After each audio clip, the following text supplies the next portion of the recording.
Mesdames et messieurs, bonsoir et bienvenue dans cette édition d'information. Donc voici le sommaire. Les premières épreuves du BEPC lancées ce lundi sur toute l'étendue du territoire national. Le début de ces examens semble prometteur. Néanmoins, on a enregistré 43 quelques fausses notes. Les échos, c'est dans cette édition. L'an 38 de la CEDEAO, célébré ce lundi en Guinée, c'était à la faveur d'une cérémonie qui a mobilisé membres du gouvernement et diplomates accrédités en Guinée. Et puis, le CNC s'active pour une couverture médiatique apaisée des prochaines élections législatives. La démarche vise à coordonner les efforts des médias publics et privés pour éviter d'éventuels dérapages. Voilà pour les titres. Une fois encore, bonsoir et bienvenue à tous. Coup d'envoi du BEPC session 2013. Ce lundi, sur toute l'étendue du territoire national, dans la commune de Ratoma, les épreuves de rédaction et d'histoire ont été lancées sous les yeux du ministre de l'alphabétisation El-Haj Bamba Kamara. C'est ainsi rendu à Saint-Georges et à Silalamine, des centres où quelques retards et autres absences ont été enregistrés. Adiratouba y était. Voici son reportage. Attroupement d'élèves à la cantine du collège Koumandian Keita 3 de Ratoma. Des collégiens qui reprennent des forces après la première épreuve du BEPC, un sujet de rédaction qu'ils ont trouvé à leur portée. Les épreuves se sont bien passées. Nous avons demandé les élections électorales, les sources de minéraux et la fête de Tabaski. Vraiment, c'est bien passé parce que les sujets sont abordables. Oui, tout ce qu'on a vu aujourd'hui, ça a été bien donné à classe, oui. Ce centre de Koumandian Keita abrite les 317 candidats en franco-arabe, une langue dont le ministre de l'alphabétisation a ressorti l'importance. Franco-arabe, c'est une existence qui doit faire en sorte que nous soyons, nous aussi, instruits dans les langues, en arabe, et faire en sorte que l'arabe soit aussi un créneau pour que nous soyons ensemble vers cette réussite. Nous voulons vous voir réussir à travers vos propres efforts, a aussi exhorté El-Haj Bamba Kamara aux candidats du collège Saint-Georges et de l'école primaire de Taouya où le lancement des épreuves a eu lieu. Le brevet va se passer dans les conditions les meilleures, nous le souhaitons, avec en tête que la consigne, c'est tolérance zéro. Donc, soyez sages, soyez assidus, soyez ponctuels et venez à l'heure. Faites les épreuves comme cela se doit et vous verrez que vous réussirez. La commune de Ratoma compte 18 430 candidats répartis dans 44 centres. Une commune où ont été notés quelques absences et autres retards d'élèves et de surveillants. Au niveau des élèves, oui, il y a quelques absences. Mais on vient de lancer les épreuves, donc certains sont venus en retard à cause de la pluie. Mais nous avons 4 surveillants qui sont en retard. Pour ceux qui sont des candidats, là, c'est des absents, il n'y a pas de problème. Et ils perdent l'année. Pour ceux qui sont des surveillants, nous allons prendre des dispositions pour les remplacer. Il y a des candidats qui peuvent ne pas avoir leur photo, mais les dispositions seront prises pour que chaque candidat ait sa photo sur sa. Ils pourront quand même composer. Ils pourront composer, ils sont tous dans les salles. La direction de la DCE de Ratoma dit avoir pris les mesures nécessaires pour le bon déroulement du BEPC dans cette commune. Et dans le même registre, 22 764 candidats ont affronté ce lundi dans la commune de Matoto les premières épreuves du BEPC. À l'instar des autres communes, tout semble commencer sous les meilleurs auspices.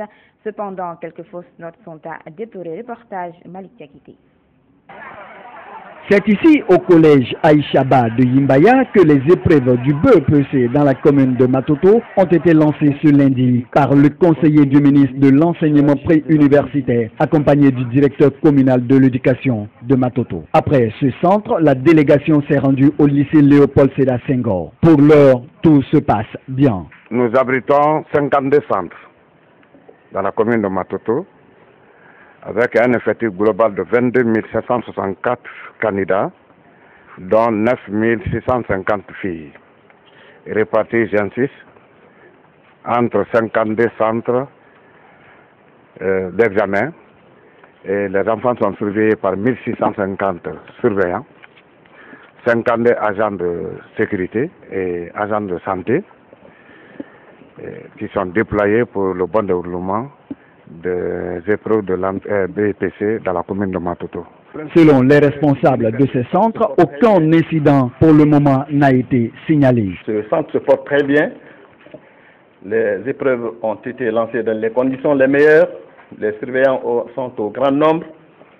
On n'a pas accusé de retard. La montée des couleurs s'est effectuée aux heures précises par la loi. Le matériel est là, à commencer par les fiches de table, les fiches d'engagement pour les professeurs, ensuite les fiches d'émargement, le petit matériel, tout est là et nous travaillons sans aucun manque. Après la première épreuve de cette journée, les candidats estiment que le sujet était abordable. Le sujet était meilleur pour moi quand même. Ça figure dans le programme. C'était la rédaction. Bon, les épreuves étaient adaptées à notre niveau. C'était bien passé. La surveillance aussi était très bien. Quand même, tout est passé dans les meilleures conditions. Au moment où nous quittions les lieux, aucun cas de fraude ni de substitution n'avait été signalé dans cette commune de Matoto. BEPC, toujours et restons dans la commune de Ratoma où une candidate entièrement voilée n'a pu accéder à son centre d'examen. Selon les informations recueillies sur place, la fille voilée aurait refusé de se soumettre à une procédure d'identification. Plus de précisions dans ce reportage signé Seran Kamara. Le BEPC semble ne pas démarrer sous les meilleurs auspices pour tous les candidats. Et pour cause, une fille entièrement voilée n'aurait pas eu accès à son centre d'examen situé à Taouya. Le délégué du dit centre s'en explique. Fille qu'on a supplié de se mettre dans les règles, mais qui n'a pas voulu, tout le monde l'a prié et finalement n'a pas voulu ce dévisage. On respecte toujours les principes donnés par les autorités. Même son de cloche chez certaines candidates qui condamnent outre mesure le comportement de leur amie voilée. Non, elle n'a pas voulu enlever sa voile, mais on l'a appelée de fatiguée, elle n'a pas accepté. Elle avait tout mis, quoi. Même son visage ne sortait pas. Témoin de la scène, le chef de quartier adjoint de Taouya dit de son côté avoir tout fait pour faire entendre raison à la fille voilée, mais en vain. Je dis, ma fille, vraiment ton avenir est plus que ça. Ça, ce ne sont que des affaires de la vie. Donc, il faut faire ce qu'on te demande, tu fais ton examen, tu rentres et puis c'est fini. Ça, c'est uniquement dans la classe. Quand tu sors encore, tu fais ce que tu veux. Mais j'ai tout fait, le conseiller n'a pas voulu et elle est rentrée. Faute de pouvoir rencontrer la fille voilée en question, l'on pourrait se poser la question de savoir si le fait de se voiler entièrement constitue un motif suffisant pour ne pas admettre une candidate dans un centre d'examen quand on sait que la Guinée est une république laïque. Bonne chance donc à tous les candidats. Autre facette de l'actualité, célébration ce lundi de la journée de la CEDEAO en Guinée, une fête qui coïncide cette année avec l'an 38 de l'organisation. Et pour la circonstance, les membres du gouvernement et les diplomates accrédités se sont mobilisés pour conférer à l'événement un cachet particulier. Alpha Omar Barry. Cette célébration de la journée de la CEDEAO en Guinée coïncide à l'an 38 de l'institution ce lundi. Elle a pour objectif de vulgariser les principes fondamentaux de l'institution relatifs à l'intégration, la paix et la sécurité dans cet espace sous-régional. À ce titre, la CEDEAO veut innover en passant de CEDEAO des pays à celle des peuples. Il y a un objectif qui est en cours, qui va être réalisé dans les meilleurs délais, c'est la mutation de cette institution de la CEDEAO des États et à la CEDEAO des peuples. Qu'est-ce que cela veut dire? Ça veut dire qu'ici, nous avons vu que les peuples sont plus intégrés que les États souvent. Et si vous vous rendez au Burkina, vous vous rendez en Sierra Leone, en Côte d'Ivoire, vous trouverez que vous êtes dans la famille, vous êtes avec les mêmes membres de la famille. Et c'est ce qui fait aujourd'hui que les États eux-mêmes, ils sont pressés pour aller à cette mutation pour que nous puissions vivre dans une CEDEAO des peuples, pas seulement une CEDEAO où les leaders se rencontrent, ils se parlent et l'échangent entre eux. Cette journée qui est célébrée sous le thème vers une région paisible et prospère prouve à suffisance, selon la représentante de la commission de la CEDEAO en Guinée, le souci de l'institution de tout mettre en œuvre pour la culture de la paix dans cette partie de l'Afrique. L'un des objectifs de la CEDEAO, c'est l'instauration de la paix. Et notre thème cette année, c'est vers une région paisible et prospère, pour vous montrer jusqu'à quel point la CEDEAO met l'accent sur la richesse de la paix dans les États membres, parce que pour nous, sans paix, il n'y a pas de développement. Et particulièrement pour la République de Guinée, Vous savez très bien qu'avec les autres partenaires au développement, la CEDEAO travaille activement à asseoir cette paix aussi en République de Guinée. Cette première journée de la CEDEAO en Guinée a pris fin par la visite des stands des différents pays membres de l'organisation et par une collation offerte par le bureau de la CEDEAO en Guinée. Et en marge donc de cette célébration, la représentante de la commission de la CEDEAO en Guinée a exhorté les acteurs politiques guinéens à privilégier le dialogue pour sortir le pays de l'impasse politique. On écoute Jacqueline Zaba au micro de Alpha Omar Bari. Je lance un appel à tous les acteurs sociopolitiques du pays à engager un dialogue dans un esprit de recherche de compromis et dans l'intérêt supérieur de la Guinée et en particulier de la sous-région en général. De même, j'exhorte les acteurs politiques à créer les conditions propices pour la tenue effective d'élections législatives libres, transparentes et crédibles, dont les résultats seront acceptés par tous, contribuant ainsi à l'approfondissement de la démocratie en Guinée. J'exprime enfin la disponibilité entière de notre institution à entreprendre des actions concrètes et concertées en vue de l'aboutissement du processus électoral par des élections législatives apaisées. Et à l'occasion donc de l'an 38 de la CEDEAO célébré ce lundi, le ministre de la Coopération internationale a fait une déclaration dont vous pouvez suivre l'intégralité en fin d'édition. Et à propos justement de la situation sociopolitique qui prévaut dans le pays, le gouvernement envisage la mise en place d'une commission nationale d'enquête sur les violences de ces derniers jours à Conakry à la suite des heurts survenus après la marche du jeudi dernier. On dénombre de sources hospitalières 11 morts et une centaine de blessés. Le Premier ministre, en compagnie des diplomates étrangers, s'est rendu récemment au chevet des malades, alité dans certaines structures sanitaires de la place. Mamadi Kamisoko, reportage. Axe Amdalaï Bambeto Koza, cette partie de Conakry fait parler d'elle dans toutes les manifestations politiques et sociales. Le tronçon est même qualifié de l'axe du mal. Avec les récents appels à manifester de l'opposition guinéenne, l'eau semble déborder le vase. La dernière marche du 23 mai et les jours qui en ont suivi sont illustratifs de la terreur que subissent les pauvres populations. 11 personnes tuées dont les corps sont actuellement à la morgue de Donka, des centaines de blessés et d'énormes dégâts matériels, c'est le triste bilan des violences de ces derniers jours. La situation préoccupe le gouvernement et des partenaires au développement. En témoigne d'ailleurs cette visite au chevet des blessés admis dans les structures sanitaires de Conakry. Le diplomate français en poste à Conakry fait un appel pour le retour au calme dans les quartiers de la banlieue. Premier sentiment qui nous habite au terme de cette visite, c'est l'immense reconnaissance pour tous les personnels médicaux qui sont à pied d'œuvre en continu depuis jeudi pour prendre en charge les patients, pour prendre en charge les victimes et également malheureusement les morts. Le message que nous sommes, je crois, tous d'accord pour lancer, c'est évidemment l'appel dans un premier temps au retour à la paix dans les quartiers et à la réconciliation entre les différentes populations qui composent ces quartiers et qu'ils s'appellent Sila, Diakité, Kouyaté, Bari ou Minimono, ils forment tous un même pays. Et pour les jeunes, ils sont tous un même avenir d'un même pays. Et c'est avec cette unité que la Guinée continuera d'avancer. De l'hôpital national d'Onka à Ignace-Dine, en passant par le centre mère et enfants de Kipé et la clinique d'Ogomé de Koza, le Premier ministre et la délégation qui l'accompagne ont pu s'enquérir de l'état des malades. Touché et indigné, le chef du gouvernement annonce la mise en place d'une commission nationale d'enquête. Que chacun réfléchisse sur le sort.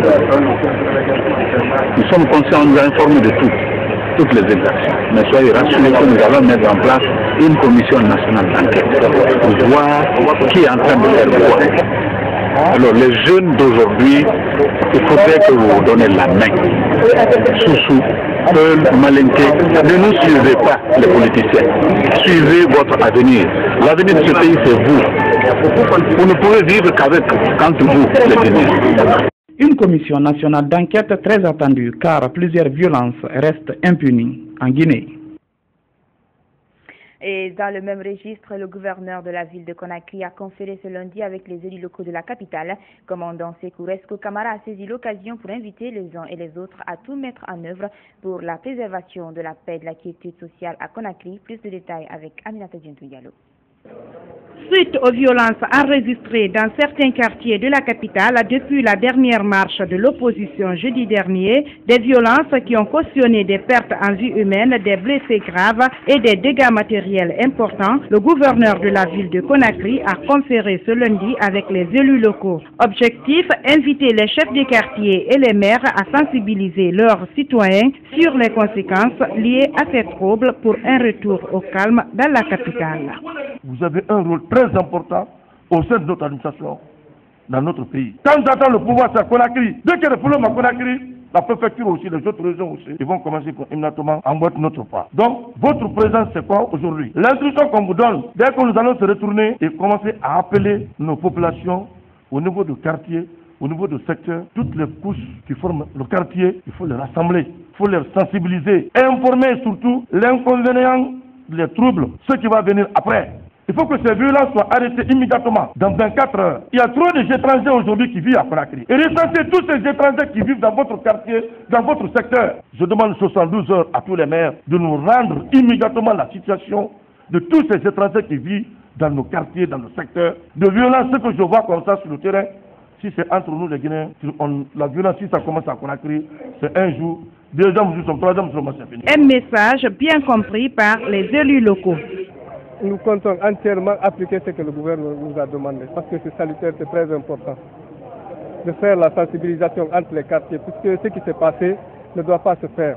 Nous demandons aux imams, aux sages, aux mères, aux pères des enfants, des familles, de conseiller les enfants à la retenue. Une tournée de sensibilisation est prévue dans les 5 communes de la capitale par le gouverneur. Cette tournée débutera demain par la commune de Ratoma.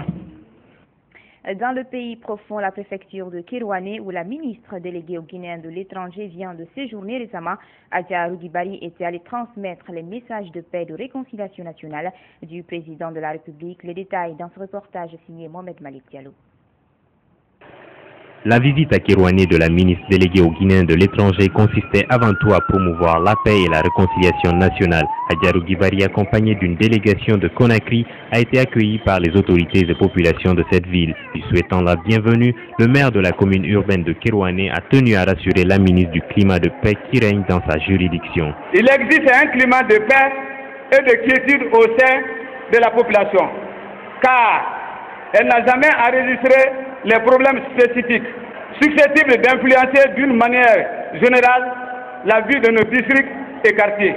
Les partis évoluant dans la commune urbaine se courtoient régulièrement. Le secrétaire général chargé des collectivités décentralisées parlant au nom du préfet de Kerouané a tout d'abord salué les actions du gouvernement en faveur de leur préfecture. C'est aussi la reconnaissance des résultats atteints en 2 ans de mandat, dont entre autres l'éclairage public par les panneaux solaires, la gratuité effective de soins obstétricaux, réduisant considérablement la mortalité maternelle, périnatale et néonatale, l'octroi des fonds d'aide aux femmes et aux jeunes, l'appui à la paysannerie en vue de la réalisation à court terme de l'autosuffisance alimentaire. Cependant, les autorités de Kerouané sollicitent plus d'investissement de la part du gouvernement pour aider les populations. Les femmes et les jeunes de Kerouané, par ma voix, remercient le chef de l'État et sollicitent l'augmentation du fonds, nettement insuffisant par rapport à la demande de près de 500 groupements d'intérêt économique de femmes et de jeunes qui s'engagent à respecter tous les critères exercés pour l'octroi. Hôte des autorités et populations de Kerouané, Adja Rougibari a rappelé aux uns et aux autres l'initiative du chef de l'État qui l'a conduit en terre mandingue. Le président de la République, le professeur Alpha Condé, a déployé tous les membres du gouvernement sur le territoire national pour passer le message de paix, pour sensibiliser au retour de l'agriculture, pour l'évaluation de la campagne agricole, pour l'éveil afin de clamer la paix, afin de sensibiliser pour que nous puissions aller vers les élections législatives. Il en a fait un appui financier et donné aux femmes et aux jeunes le moyen de base pour se développer. Pourquoi ne pas finaliser un accord de paix pour notre patrie? Durant son séjour, la ministre a visité la stèle qu'elle avait construite en 1998 et sur laquelle est érigé le monument de l'Almami Samori Touré. Elle a aussi rendu visite au Sotikemo de Kerouané où elle a offert au dernier descendant de l'Almami une statue de celui-ci. Politique, dans cette édition, la section RPG Arc-en-Ciel de Camayen a animé samedi un meeting. La démarche visait à sensibiliser les militants et sympathisants du parti présidentiel sur la nécessité de sauvegarder les édifices publics et de préserver la paix dans le pays. Présidant le meeting, la coordinatrice du RPG Arc-en-Ciel en a profité pour appeler les femmes et jeunes de Camayen à resserrer les rangs pour la victoire du parti aux prochaines législatives. La section RPG Arc-en-Ciel de Camayen en effervescence. Elle a organisé un meeting de sensibilisation de la non-violence, la préservation des biens publics et l'assainissement de son quartier en cette période de pluie. Parés de leur uniforme, les militants et sympathisants du RPG Arc-en-Ciel se sont montrés favorables à cette initiative. Ils ont tour à tour plaidé pour l'obtention de certaines infrastructures sociales. Nous sollicitons votre aide. Le manque de permanence en cette saison pluvieuse pour abriter nos différentes réunions, certaines manifestations populaires et les activités de jeunes, malgré l'existence de 2 permanences que dispose le quartier, dont une se trouve à la disposition de l'AGBF et l'autre en état de dégradation poussée, faute de moyens de rénovation. Président ce meeting, la coordinatrice nationale du RPG Arc-en-Ciel est sortie de son silence. Ce sont des Guinéens. Ils ont leur mère ici, leur père, leurs enfants, d'ailleurs qui se trouvent à l'extérieur. Ils prennent les enfants des autres, les mettent devant pour manifester, lancer des cailloux.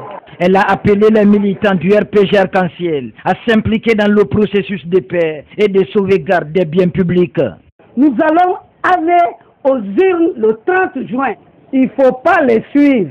Pour le secrétaire général de l'UDG, les débats politiques de la rue devraient se transporter à l'hémicycle et ce, dit-il, pour le triomphe de la démocratie. C'est le transfert des débats de rue vers les débats classiques. C'est là où la vision globale du peuple est observée. À travers les groupes parlementaires, les commissions parlementaires, les différents débats à l'hémicycle, dans la loi des finances, dans les lois juridiques, le vote des conventions, des traités, le RPG Arc-en-Ciel a choisi la loi de la vérité. Les militants du RPG Arc-en-Ciel, venus de Camayen, Cameroun, de la cité ministérielle et du bloc des professeurs, ont exprimé leur joie à travers des pas de danse après le meeting. Et à propos justement de ces législatives, le comité de pilotage mis en place par le CNC pour superviser la couverture médiatique de ce scrutin est à pied d'œuvre. Il a rencontré ce lundi les responsables des médias publics et privés. L'objectif de la démarche est de faire en sorte que les uns et les autres puissent travailler dans une synergie d'action et ce afin que les élections se tiennent dans un climat apaisé. Fanta Conté. Cette rencontre entre le comité de pilotage du CNC, les responsables des médias publics et privés, s'inscrit dans le cadre des préparatifs des élections législatives. Elle a permis aux différentes parties d'échanger sur leurs préoccupations quant à la couverture médiatique de la campagne électorale. Le CNC a informé les médias des dispositions déjà prises à son niveau pour veiller à ce que ces élections se passent dans un climat apaisé. Le CNC qui va pour une première fois parrainer les émissions, a pensé à élaborer 2 types d'émissions.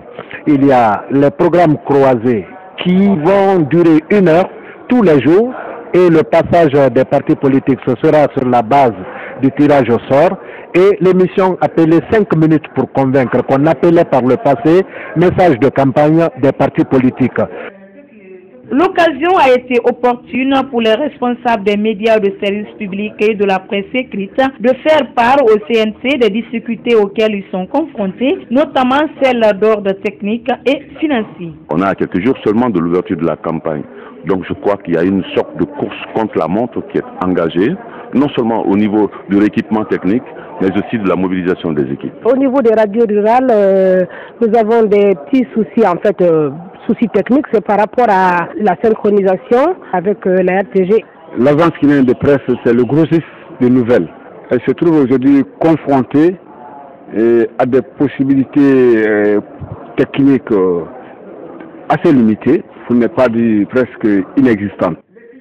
Le Conseil national de la communication a aussi émis le souhait que les médias privés collaborent avec la RTG pour mieux véhiculer les messages de paix et de quiétude sociale, surtout en cette période critique. Dans les dispositions, pendant la période de campagne, il n'y aura pas d'émission interactive, il n'y aura pas d'émission débat politique qui soit hors du cadre normatif de la couverture de la campagne électorale.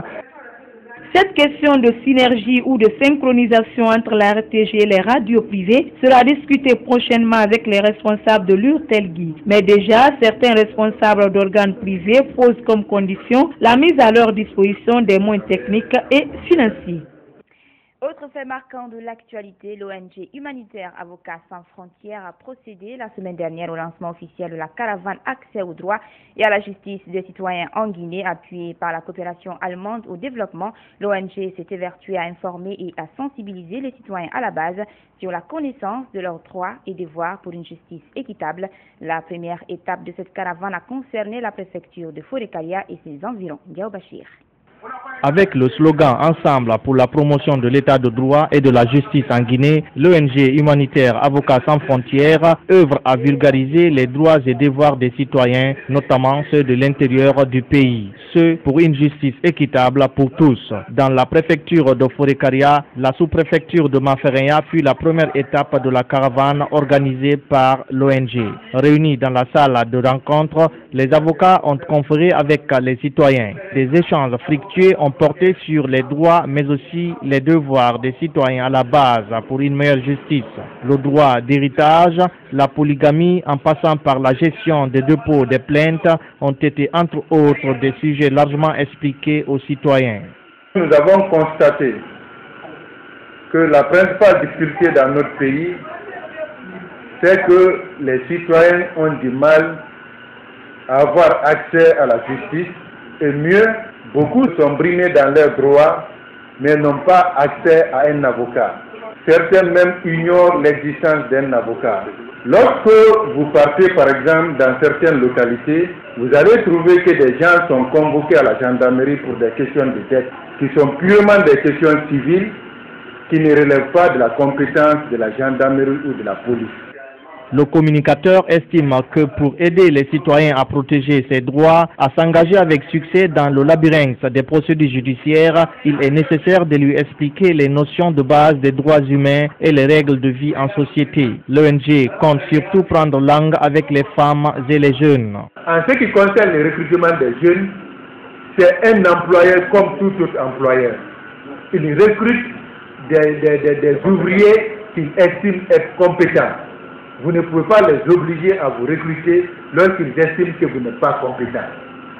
Mais sur la question, nous, la jeunesse, nous exagérons beaucoup parfois dans nos revendications. Quand vous faites la polygamie, l'article 316 dit que vous pouvez être condamné de 5 à 10 ans de prison. C'est même une peine criminelle.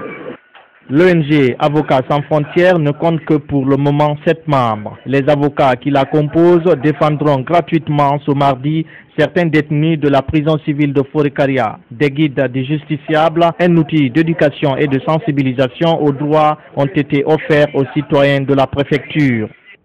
Un reportage signé Diao Bachir et compromis, nous allons vous proposer la déclaration du ministre de la Coopération internationale à l'occasion de la célébration de l'an 38 de la CEDEAO. Suivez.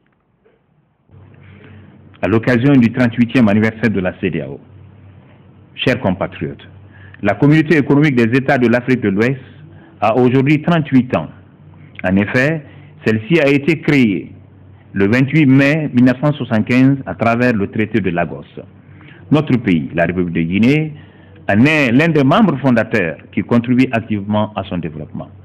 La vocation de cette communauté qui regroupe 280 millions d'habitants vivant sur une superficie de 5 200 000 m², est, faut-il le rappeler, de promouvoir la coopération et l'intégration pour aboutir à la mise en place d'une union économique ouest-africaine et contribuer ainsi à améliorer le niveau de vie des populations et assurer la croissance économique, promouvoir les bonnes relations entre les États membres et contribuer au progrès et au développement du continent africain. Fin de citation.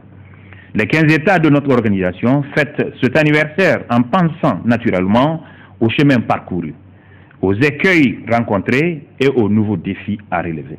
En effet, si notre parcours nous donne des motifs de satisfaction, il faut reconnaître que le chemin qui reste à faire est encore long et difficile.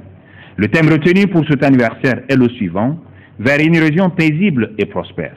Il suffit de se référer à la situation qui prévaut dans notre région depuis quelques années pour se convaincre de la pertinence et de l'actualité de ce thème. Comme vous le savez, mesdames et messieurs, au cours de ces dernières années, notre région a été confrontée à des crises politiques et sociales persistantes qui traversent certains de ses États membres et de conflits qui en découlent. Les cas de la République de Guinée-Bissau et du Mali sont les plus caractéristiques à cet égard. Or, la stabilité et la paix sont des préalables indispensables au développement socio-économique et à la création de la richesse et des emplois productifs pour réduire de manière significative la pauvreté et le chômage dans nos différents pays. Le souhait de bâtir une région prospère pour les générations actuelles et futures constitue également un vœu légitime et un objectif que nous devons poursuivre. C'est en fait pour cela que nos dévanciers, nos ancêtres, ont décidé de créer cette communauté économique des États de l'Afrique de l'Ouest. Il s'agit donc, mesdames et messieurs, à présent pour nous, au niveau des États membres de la Commission de la CEDEAO elle-même et de ses institutions, de nous donner les moyens de nous acheminer vers la promotion d'une région paisible et prospère. Ces efforts ont reçu l'appui précieux des institutions communautaires et de la communauté internationale. Nous tenons ici à leur exprimer nos sentiments de reconnaissance ainsi que notre profonde gratitude. Nous sommes convaincus que les efforts que nous déployons ensemble dans le cadre de notre communauté seront couronnés de plein succès afin de permettre à cette communauté de se consacrer pleinement à la mise en œuvre de chantiers économiques et de bâtir une région véritablement prospère. C'est le lieu de saluer la contribution remarquable des institutions communautaires à l'intégration régionale et au développement économique à travers des appuis à l'élaboration de politiques sectorielles nationales et la promotion des programmes et des projets régionaux auxquels nos pays et leurs populations attachent la plus grande importance. Je citerai, mesdames et messieurs, à titre d'illustration, les programmes de développement des infrastructures physiques, notamment la coordination des échanges d'énergie électrique entre les États membres de la CEDEAO. L'interconnexion des réseaux électriques de la Côte d'Ivoire, du Libéria, de la Sierra Leone et de la Guinée s'inscrit dans ce cadre. Cette ligne sera mise en service en 2016. Sans oublier, mesdames et messieurs, les programmes sociaux et humanitaires, dont le plus récent dans notre pays a porté sous le déploiement d'une quarantaine de volontaires qui interviennent actuellement dans les domaines de l'éducation, de la santé et de la jeunesse. Son Excellence, Monsieur le Président de la République, le professeur Alpha Condé, et son gouvernement saisissent l'occasion de cet anniversaire pour renouveler leur profond attachement aux grands idéaux de paix, de stabilité, de démocratie et de développement de la CEDEAO et leur volonté de soutenir toutes les actions du président en exercice de notre organisation et du président de la Commission visant à bâtir une région ouest-africaine réconciliée avec elle-même, démocratique, paisible, prospère, répondant pleinement aux aspirations de ses États membres et de leur population. Vive l'intégration africaine, heureux anniversaire. Mesdames et messieurs, cette déclaration de Dr Koutoubou Moustapha Sano met un terme à cette édition d'information. Merci de votre aimable attention et excellente suite de programme à notre compagnie. Retrouvez-nous sur notre site web le www.groupévasionguinée.info. Bonsoir à vous qui nous suivez partout à Conakry.